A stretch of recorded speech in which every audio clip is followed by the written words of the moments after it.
Hi guys, welcome back to GPblog. My name is Cameron Smith and today we'll be delving into the numbers behind the 2022 F1 season. The finale at Abu Dhabi seems like a distant memory, but we're here to remind you of the numbers that mattered from a historic year in Formula 1. Let's get started. Records broken. We'll start with the records that were broken in 2022. Most consecutive years with the podium. In the first race of the season at Bahrain, Lewis Hamilton set a new record of 16 consecutive seasons with the podium, moving into the outright lead ahead of Michael Schumacher. Most starts with one constructor.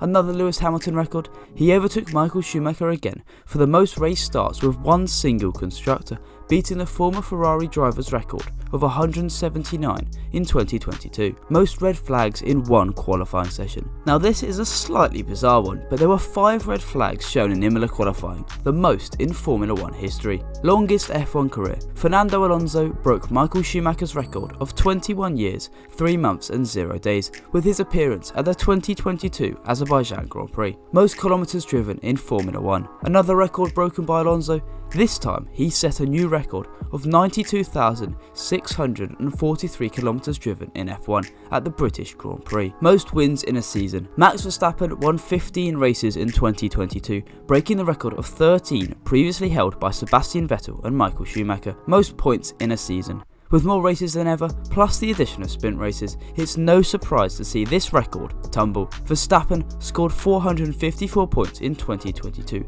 breaking Lewis Hamilton's record of 413 set in 2019. There are loads more records that were broken in 2022, but we can't list them all here. So, if you'd like to see us do a separate video on just records broken this year, then leave a comment down below. Retirements. As Michael Schumacher famously said, first you have to finish. And for some drivers, they were able to do this on a more frequent basis than others.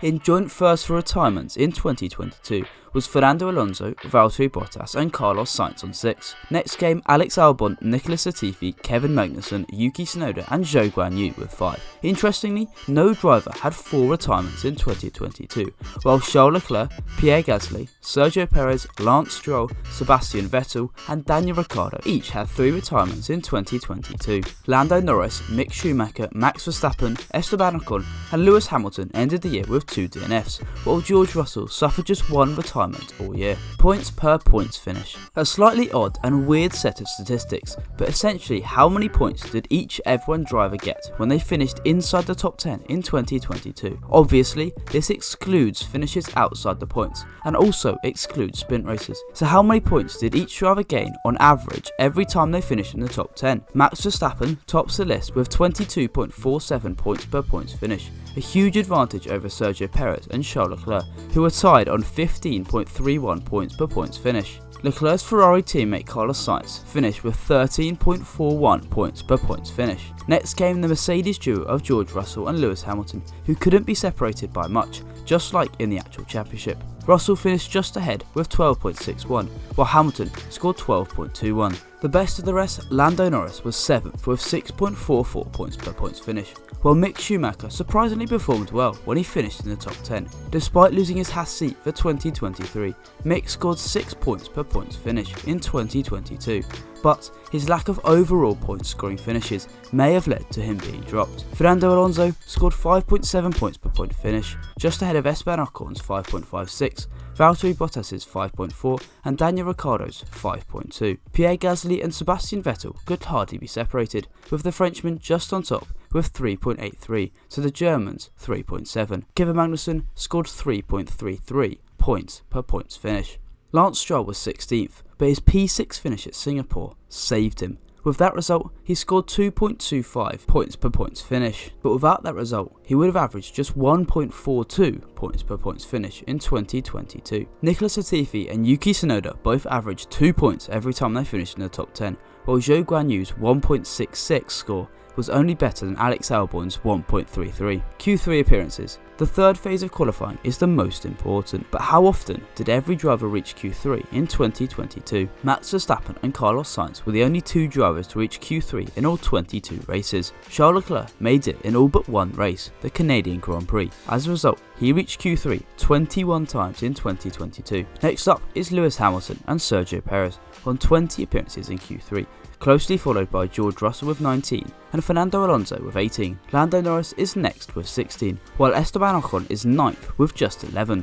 Kevin Magnussen is 10th with 9 appearances in Q3, with Valtteri Bottas on 8 and Daniel Ricciardo on 7 close behind. Pierre Gasly qualified for Q3 on 6 occasions, while Yuki Tsunoda and Sebastian Vettel both appeared 5 times in Q3 in 2022. Rounding off the list is Mick Schumacher with 4, Lance Stroll with 3, Zhou Guanyu with 2, and both Alex Albon and Nicholas Latifi with 1. Laps raced. Finally, we're on to laps raced, and this stat basically tells you which constructor had the most and least reliable car throughout the year. Mercedes raced the most laps with 2,486, closely followed by Red Bull Racing's 2,454. McLaren and Aston Martin could only be split by 6 laps, with Lando Norris and Daniel Ricciardo racing 2,448 laps compared to the 2,442 laps completed by Sebastian Vettel and Lance Stroll. Alpine raced 2,361 with AlphaTauri on 2,338 and Williams on 2,308. Haas were 8th in laps raced with 2,274, followed by Ferrari, who were second last with just 2,222 laps raced. Alfa Romeo brought up the rear on 2,196. What other stats do you think sum up the 2022 Formula 1 season? Let me know in the comment section down below, and we'll catch you next time.